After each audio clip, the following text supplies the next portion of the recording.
with 65.3% of voters casting their ballots in his favor. Montgomery County Executive Ike Leggett secured a third term in office. Lorna Virgili sat down with the executive to talk about his victory and plans for the next 4 years. Lorna?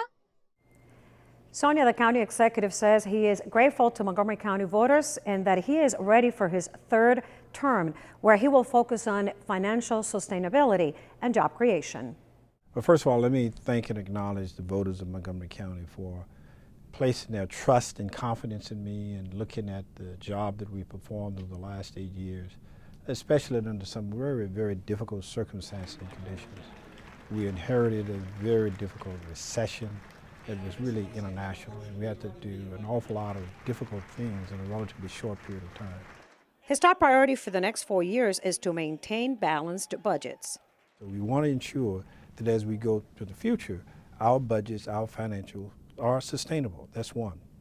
Secondly, job growth, the opportunity to enhance our economic clout, I think is something that we need to stress and to get on a different set of challenges that relates to how we can overcome.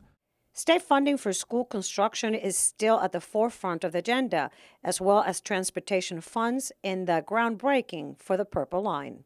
I'm hopeful that it will happen. I'm hopeful that the new administration will recognize that Montgomery County is the economic engine of the state of Maryland, that we need those transportation dollars, that it not only does not just only help Montgomery County, but it really helps the entire state. We have 100,000 jobs that are really in the pipeline that we need to make sure happen. And that happens, helps everyone around the state. It does not hurt anyone else. It helps everybody around the state. And so we want to make sure that the new Governor Hogan, understands that, and I'm hopeful that once he looks at the facts, he understands the seriousness of it and how it relates to the rest of the state of Maryland, that he will be supportive of the major initiatives we have in Montgomery County. With a change of guard in Annapolis, Montgomery County's top leader pledges to continue pushing for additional state funding. With the new governor, I'm going to give him the benefit of the doubt. I'm prepared to work with him, and I think we both have the interest, not only in Montgomery County, but the state, to move it forward. And he's the governor-elect, and we'll sit down and work accordingly. In Rockville, for County Report This Week, I'm Lorna Virgili. No real surprises in the race for County Council, where all 9 seats will be filled by Democrats. But as Susan Kennedy reports, there will be 2 new faces on the council, which could change the way business is done.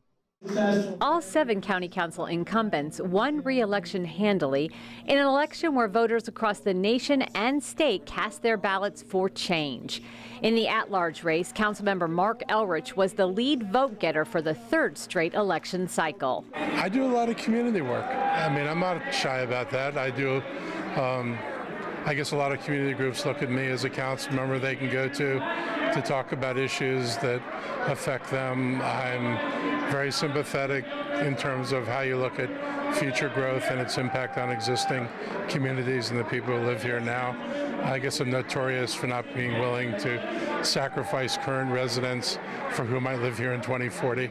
2 new members will represent Districts 3 and 5. Former Gaithersburg Mayor Sidney Katz will take over for council veteran Phil Andrews, and Tom Hucker will give up his job as state delegate for the seat that has been held by Cherie Branson, who stepped in for Valerie Irvin when she left the council earlier this year. Certainly a little bit of an emotion for me. I mean, I certainly have loved being the mayor of Gaithersburg, and they say, you know, once a mayor, always a mayor, and I'll certainly keep that in mind. But I'm looking forward to this next chapter. I tell people I'm just moving my government office down the road a piece, and I also tell people that I'm still going to be representing them from Gaithersburg, but in a much more enhanced way for the rest of District 3, for the rest of Montgomery County. And, you know, I always think of the community being my family, and so my family's just gotten much larger, and I'm very proud of that. Both Sidney and Tom are well known in local politics, and although there'll be new faces on the county council, they both have many years of experience and a lot of political knowledge and smarts. The new council will take the oath of office on December 1st, followed by its first regular session on December 2nd. In Rockville, I'm Susan Kennedy for County Report This Week.